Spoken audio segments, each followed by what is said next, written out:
Joining us.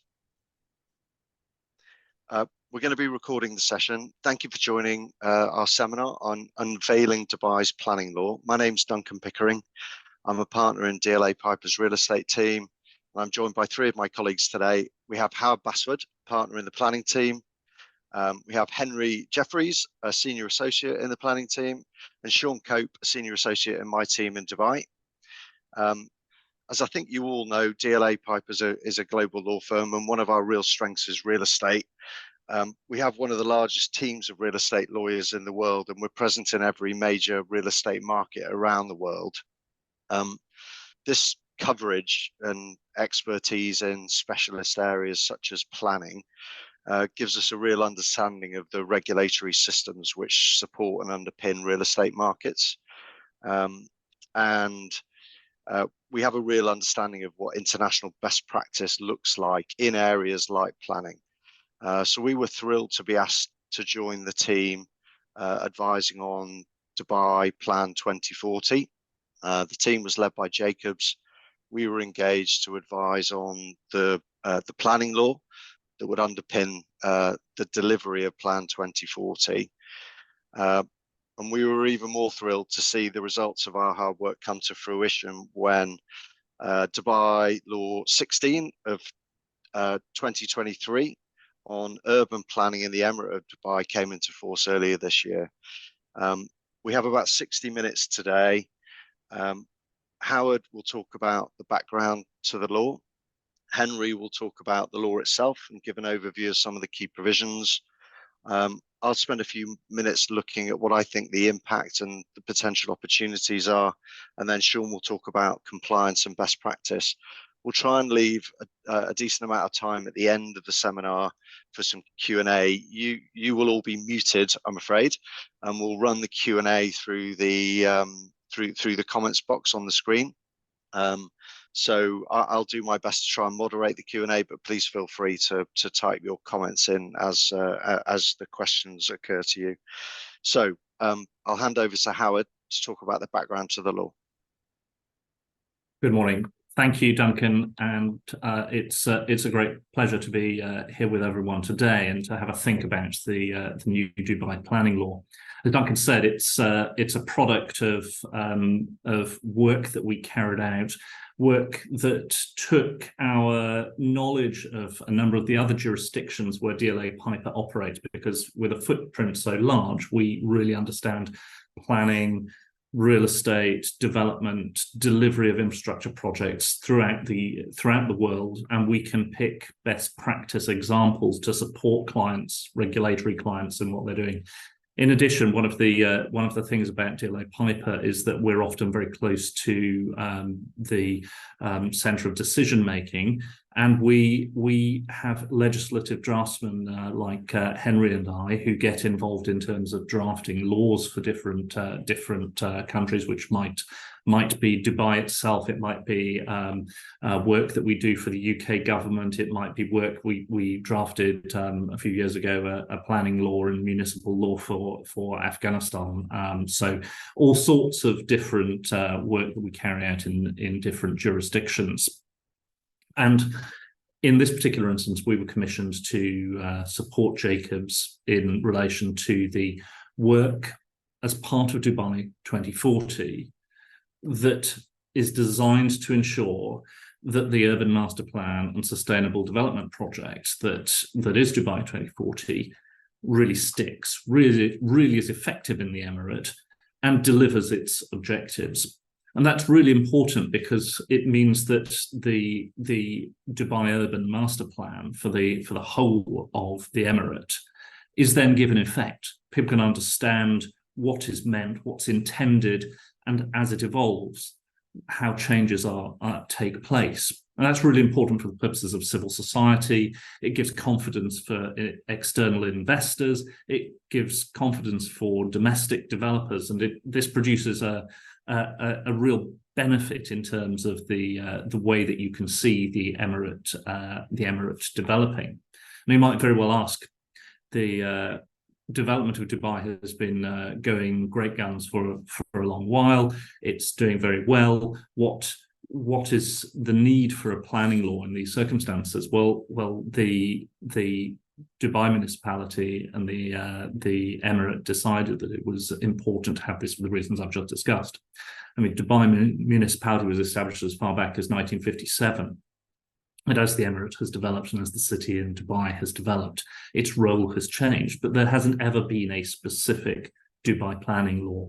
There were powers given to the municipality in relation to planning and building control as far back as 1961, giving it power to issue regulations, to impose sanctions, make orders. But it hasn't specifically said what that involves. And so custom and practice has evolved rather than there being absolute certainty as to what is intended. And so there's a real opportunity for more clarity coming out of that. Then 2016 to 2021, the Dubai Municipality Corporate Strategic Plan said that there should be sustainable urban planning for a futuristic Dubai. And so that's really what the look ahead in Dubai 2040 is doing. And that has produced the master plan, which was unveiled for the Emirate as a whole very recently. And then you have to look then next at what will give that master plan teeth, how it will be effective for delivering the objectives that it sets out. And they are far-reaching and hugely ambitious, and that is very good. But in order to realize them, to seize the commercial and the strategic advantages for the Emirate in its unique location internationally, what's needed is the clarity which a planning law can bring. So how that works is something that we had to look at with our benchmarks, and there were 6 international benchmarks used. So Vancouver in Canada, Birmingham in the UK, Amsterdam in the Netherlands, Abu Dhabi in the UAE itself, Singapore, and then Perth in Western Australia. Now, these were chosen because of the size of the various conurbations, their locations, the way they perform in their respective polities, and the way that they operate as planning systems, and the way that their decision makers operate. And all of them also bring different lessons. So Abu Dhabi had been looking at a planning law. Birmingham in the UK had recently delivered the Commonwealth Games, or was in the process of delivering the Commonwealth Games. Perth is a city very much on its own. It's one of the most remote capital cities in the world. Singapore is a city highly developed, rather like Dubai. Amsterdam has an e-planning, an IT-led planning system. So there are different things which each of these polities could bring to our study and support the thinking that went into the Dubai planning law, the opportunities that are associated with each of those. And a lot of them are similar in terms of scale and population to Dubai as well. So those are the benchmarks that we looked at, and some of the comparisons and the learnings that we could take. And we identified that there are effectively 6 key elements to a planning law which would need to be in place in order for it to thrive and to perform its function. And the first is plan and policy making. That's the concept that underpins the Dubai 2040 Urban Master Plan, and the way it is looked at, the way it's renewed, the way that it's revised, and the thinking that goes into it, and how that is developed going forwards in a consistent manner. The second element is about development control and assessment, which is to say, when you intend to carry out development works, when you're thinking about a new project or a new development, how is the decision taken in light of the prevailing planning policy, and how can that be used? What does the decision maker have to have regard to, in the way do they consider things? And there are different ways that can be undertaken, and it can be through a more policy type document. It can be through a specific consent, a permission, which could be outlined or detailed. And there's a possibility that you can give a sort of general power to do things like a permission for things that are pre-approved. So that's the development control element. Then there's another element, which is verification and enforcement, because if you have a system where you need a permit of some sort, where you need an authority to carry something out, then there has to be sanction in case either development proceeds without that permit, or once the permit is granted, something is done other than in accordance with it. So there needs to be an element of that. There's development management, which is about the ongoing management of the system and the ongoing management of projects and permitted development. Then there are special tools, things such as general permits, about the way things are paid for.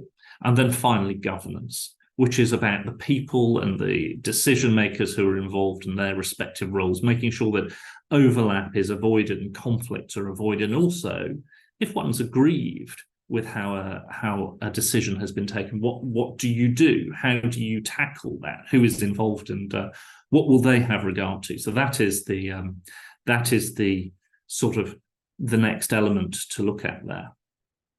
And we looked at Dubai as it stood at the beginning of the process.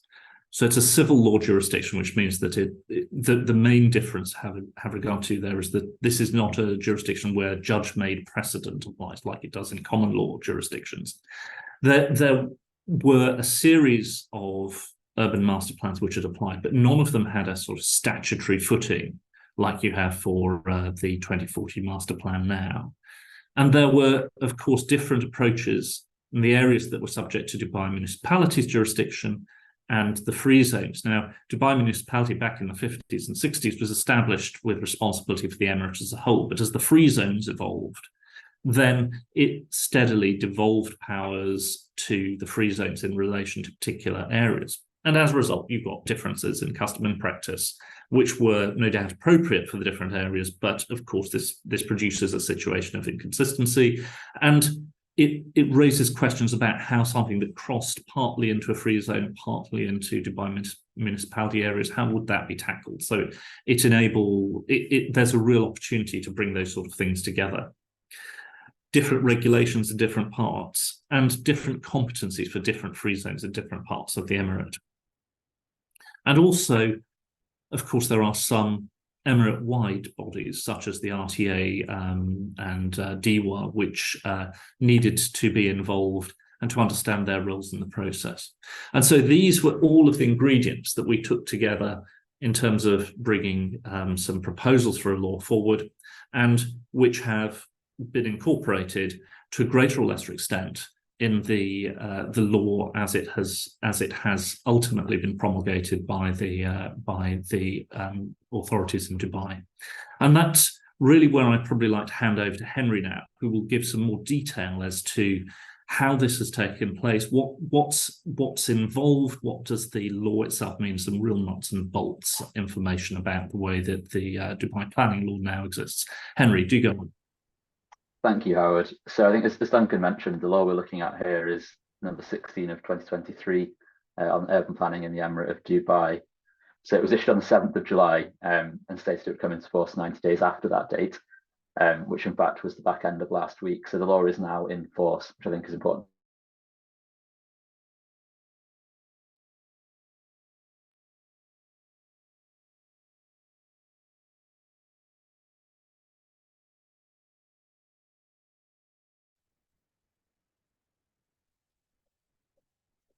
Can you hear me, Howard? Yes, we can hear you, Henry. Yep. Excellent, thank you. My headphone's disconnected. So I think a useful place to start in terms of looking at the law is the stated aims of the law. So there are 6 aims stated at the outset of the law. The first of those is establishing an urban planning system in a way that encourages investment and sustainable development. So I think the interesting points there are it's talking about an entire system. It's not just looking at one aspect of that system. It's not just looking at permitting or environmental, it's just establishing the entire system. And there's also a recognition there that the benefit of having a system in place is that you can look to encourage investment.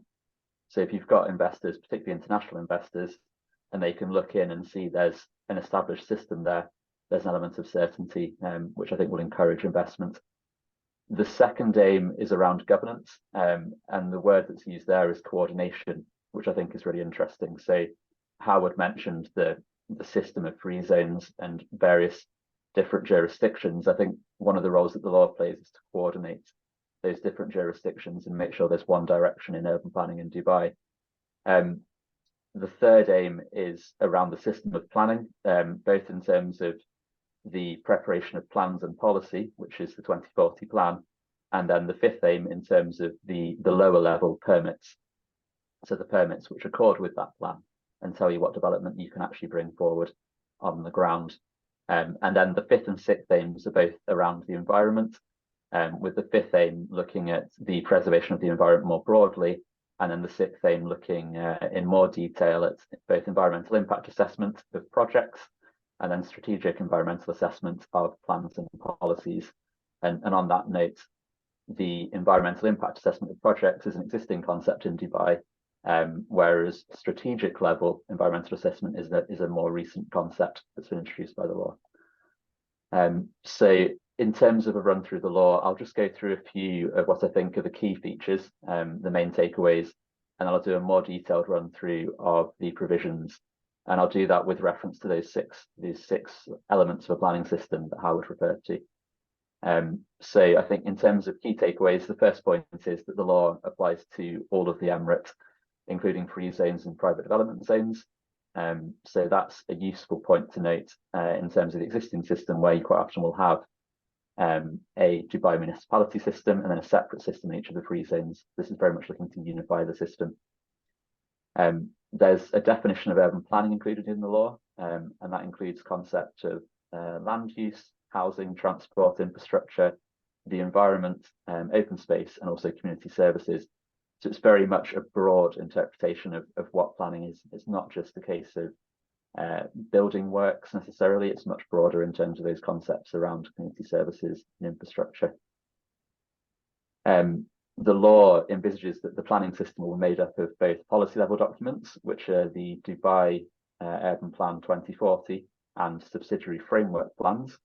It will be then made up of subsidiary guidelines and circulars, and then there'll be a system of permits and other planning tools beneath that to regulate development.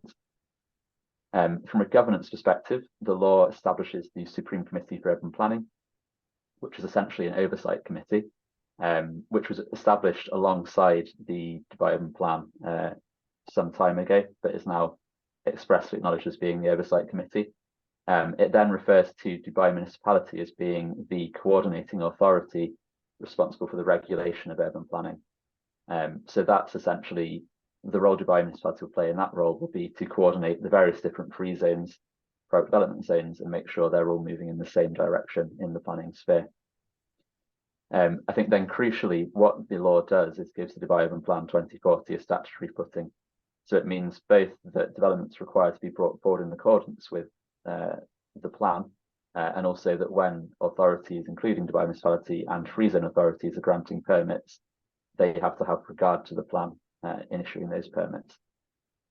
So in terms of a more detailed overview, starting off with the first element of a planning system, so plan and policy making, the law develops a system of statutory plans. So there's a primary structure plan, which in this case is the Dubai Urban Plan 2040, which sets out strategic level issues. And then there are subsidiary framework plans, which set out more detailed points. So the framework plans can be prepared by either Dubai Municipality or by other authorities. And the intention behind those plans is that they'll implement the structure plan in relation to a particular geographical area. So it could be in relation to a free zone, for example, or in relation to a topic or sector. So it could be a framework plan to deal with road development, for example, or affordable housing. So essentially that's the more detailed policy direction in those subsidiary framework plans. The law provides that the structure plan will be reviewed once every 10 years, while framework plans will be reviewed once every 5 years. there's a constant refresh process there to ensure things are current. And it also makes the point that at any time, DEM or other competent authorities can propose amendments to those plans, so they're not set in stone necessarily. I mean, that really reflects the dynamic nature of development in Dubai. And if there is a need to bring things forward, all of the necessary competent authorities can get together and do something. They don't need to wait. So those opportunities can be seized as development's required and as bodies such as the RTA might need to get involved. Absolutely. And in that sense, it's very much a Dubai-specific law, I think. The law also acknowledges areas where there will be further regulations or guidelines to set out the more detailed aspects of the topics it envisages to cover. So one of those is the process for preparation of structure plans and framework plans. So while there's not much detail in there as yet around how that process will work, there is an express reference to the idea of consultation and coordination as part of the preparation of the policy documents. So in essence, if one of the authorities was looking to bring forward a framework plan, there may be a requirement for them to then go and consult with developers, landowners, or even communities in relation to that plan. So I think that's quite an interesting new aspect that's in the law for Dubai. And again, the concept of strategic environmental assessment is referred to, but I think the detail of that will be in subsequent regulations as opposed to in the law itself. I think that's a theme, isn't it, Henry, that there are a number of areas where there's going to be a need to bring forward enacting legislation at a subsidiary level beneath the powers in this law, so that the details can be filled in. Yeah, absolutely. This law very much establishes the principles, and then you'll see further legislation coming forward to set out the nuts and bolts, if you like, of how the system will work. So moving on to the second aspect of a planning system, which is around development control and assessment. The law imposes a prohibition on development work in the absence of a permit. So that's something very similar to what you see in other jurisdictions, where if you're carrying out development, you need to have a permit in order to do that. At present, the concept of development work isn't defined in the law, but again, that's something which we may see come forward in subsequent regulations. Or it might even just be given its natural meaning. Yeah, exactly. So I think that's one to watch in terms of what happens next. The law introduces three different types of permit. So those are the master plan permit, which is an existing concept, and essentially that will be a permit for an area where there's no existing master plan permit. So it will set out the principle of development for an area where there's no existing permit in place. There's then the concept of a planning permit, which is a subsidiary type of permit, which will be used where there is an existing master plan permit in place. So you could see that working where you've got a wider area covered by a master plan permit, but you want to make a change or build a particular building within that area. That's where you'd use a planning permit. There's then a third concept, which is a new concept of a general planning permit. And this essentially operates as a deemed grant of permission. So it's similar to the concept of permitted development rights in England and Wales. And what that will do will say that the authority gives a deemed grant of permission for a particular type of development or a particular area, so that if you're a developer, you don't have to go and get an express grant of permission for that particular type of development. So that's quite a flexible tool for use in the new system. The law also envisages that additional requirements can be imposed by Dubai municipality. So essentially looking at planning conditions attached to permits. So there'll be conditional permits, which will say, before you carry out development, you have to submit these plans or carry out these works and these orders. There's then an express reference to environmental impact assessment, which is to be carried out in accordance with the existing legislation on environmental impact assessment. And the law also goes on to confirm that Dubai municipality is the responsible authority for those purposes across the Emirate. So then, looking at the third element of the planning system, which is verification and enforcement, the law confirms that Dubai municipality is responsible for enforcement of the law, and its powers include a right to enter property, to inspect for the purposes of considering whether there's been a breach, and also the ability to impose controls where a breach has occurred. The law also introduces the concept of dispute resolution, with the Supreme Committee essentially being the arbiter of that process. Again, we'd expect there to be further detail around the scenarios in which you can appeal, whether that's the grant of a permit or whether that's more a case of disputes between authorities. So watch this space on that one. The fourth element of the planning system is around development management and land use. And what the law does is introduce the requirement of a geospatial database.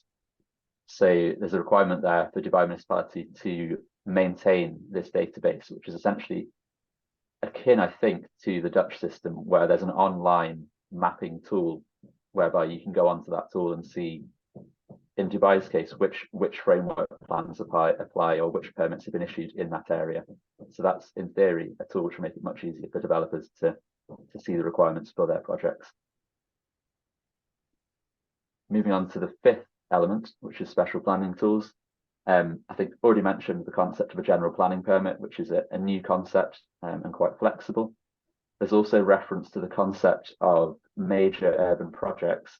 And again, more detail to follow, I think. But the idea there is that where there's a major urban project, it may be that the Supreme Committee is responsible for granting a permit, as opposed to Dubai Municipality. So I think that's an interesting tool and potentially akin to a DCO or a development consent order in England. The final aspect then is around governance, and this is quite interesting in terms of how the law structures the governance whilst ensuring each body is involved in the overall process. So, as I said, there's the concept of the Supreme Committee for Urban Planning, which is essentially an oversight committee, and their primary responsibility is around policy and approving structure plans and framework plans before they're ultimately signed off and brought into force by the Executive Council. They also have a monitoring role and a role in proposing further legislation, as well as a coordination role in respect of the other authorities. Dubai Municipality is then established as being responsible for the regulation of urban planning, and those responsibilities include the preparation of structure plans and framework plans. It includes the review role in terms of if another authority submits a framework plan, Dubai Municipality has a role in reviewing that plan to ensure consistency with the structure plan. There's then a role in respect of permitting, which I think is a key change, in that where a free zone authority wishes to issue a permit, they're required to submit that permit to Dubai Municipality so that Dubai Municipality can check that the permit accords with the overarching policy documents, so the structure plan and the framework plan. And I think it's that power that will really introduce the element of consistency and coordination across the Emirate, whilst retaining those more local authorities so they can control development within their areas.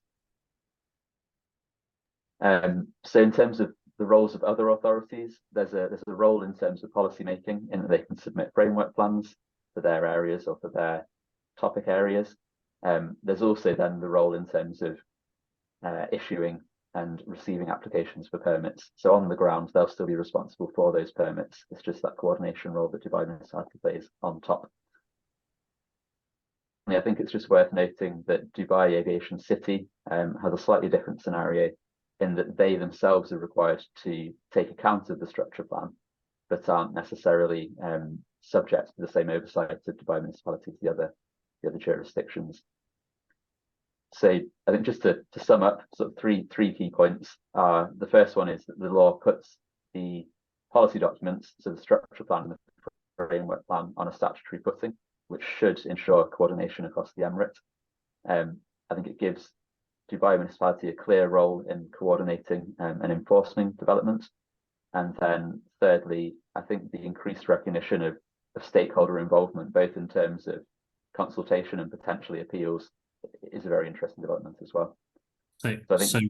So really, Henry, those are some key takeaways. And this really is the first planning law of this type in the region.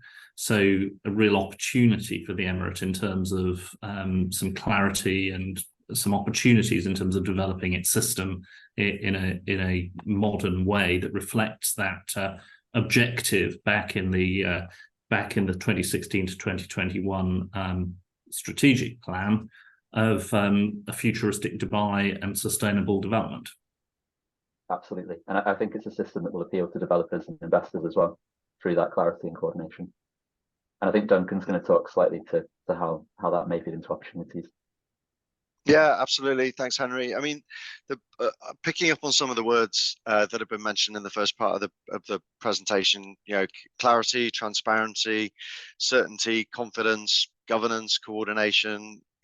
These are all things that resonate really strongly with all of the stakeholders in a property development system. So, the population, the authorities and institutions that are involved in bringing land forward for development, the developers that do the development, both at a local level, a regional level, and an international level, and the banks that finance those developers, all respond strongly to those features of a regulatory system that underpin the real estate market. And so, anything, any legislative development that brings forward transparency and certainty and confidence and governance, I think, is to be welcomed.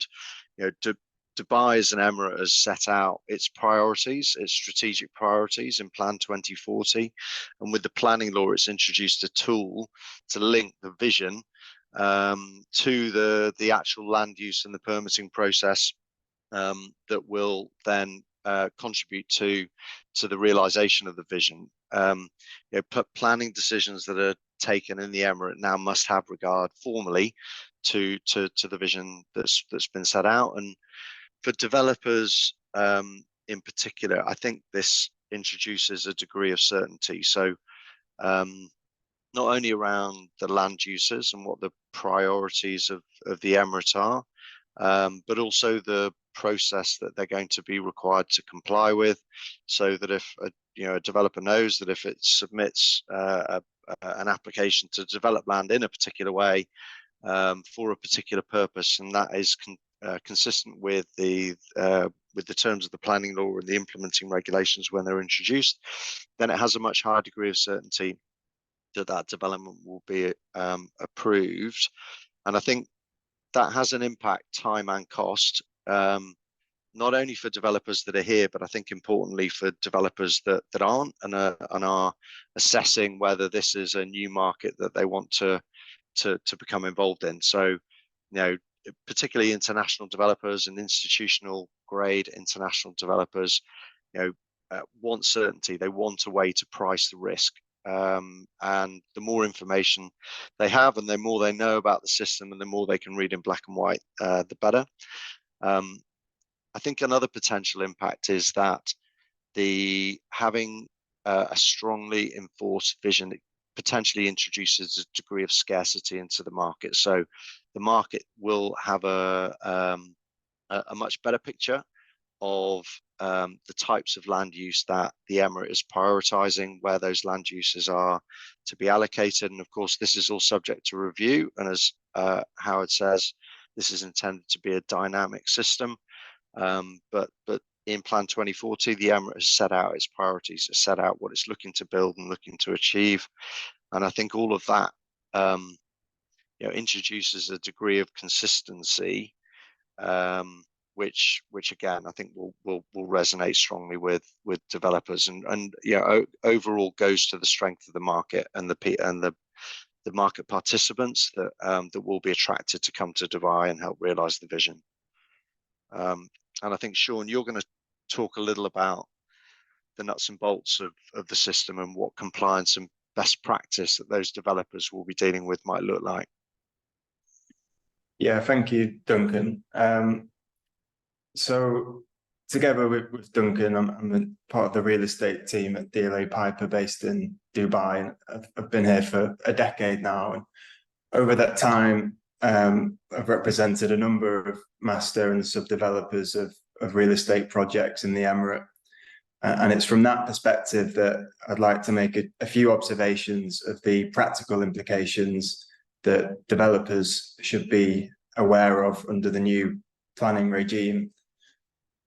And I'll qualify at the outset that whilst we await the supporting regulations, circulars and guidelines on the implementation of the new regime, and particularly how planning applications will be received and reviewed by the authorities, then by necessity, these observations will be of a relatively high level.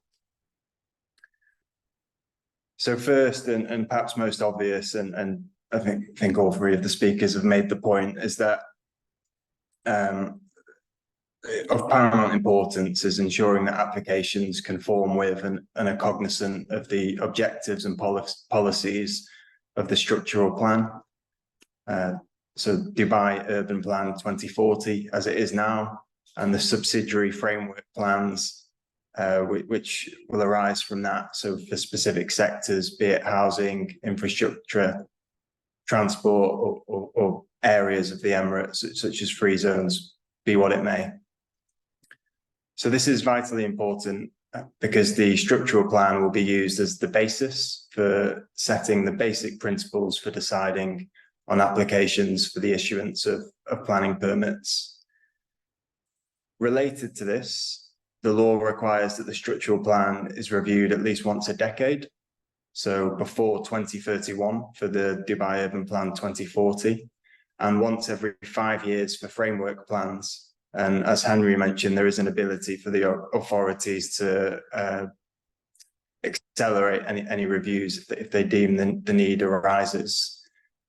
The law also acknowledges that procedures and controls will be put in place for consultation with real estate developers and interested parties on amendments to those plans in cases that so require. So what does this mean? So it means that developers will potentially have a formal avenue to give their view on Dubai's urban planning policies and objectives. It's therefore incumbent on developers to ensure they make use of this. Second, developers need to be aware and factor into their schemes the potential for Dubai municipality to impose additional requirements or conditions on developers, with the aim of achieving alignment with the structural plan. For example, this could mean the provision of public spaces within schemes, such as community gardens, common services, or environmental requirements, for example, solar panels, or maybe even electric vehicle charging points. So depending on their extent, this could speak directly to the economic viability of projects, and it will be of great interest to see how the municipality exercises this power under the new regime. And this brings me nicely to my final observation: the importance of comprehensive legal due diligence, bearing in mind that permits may now be subject to such conditions. It's important, particularly for a party, say, acquiring land, which with the benefit of an existing permit, to understand exactly what those conditions are that it will be required to discharge if it wants to be able to exercise the development permissions under that permit.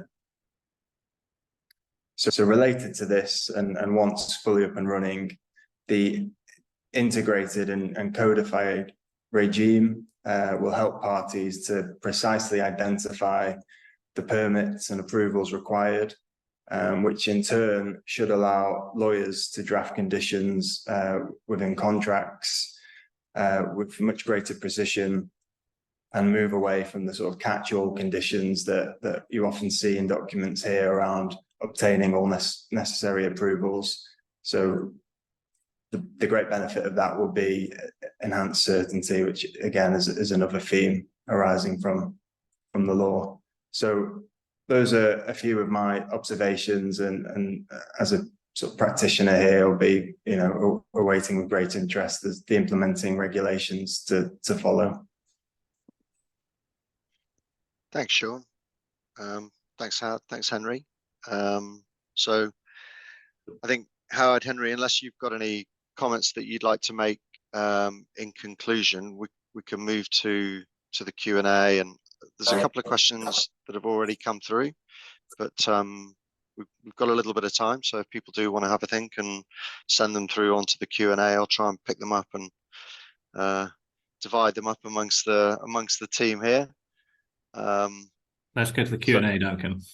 Okay, very good. So there's been a couple of questions just on slides and process and recordings and things. And I think we will be producing a more detailed commentary that will be circulated to all of you, certainly, around some of the things that have been discussed here, and some more detail on the law, and looking forward perhaps to some of the matters that will be included in regulations. So yes, absolutely, that will be circulated. And there will also be a recording of this, I think, posted on our planning portal, which has its own YouTube channel. So you'll get details of that as well. And then we've had a couple of questions about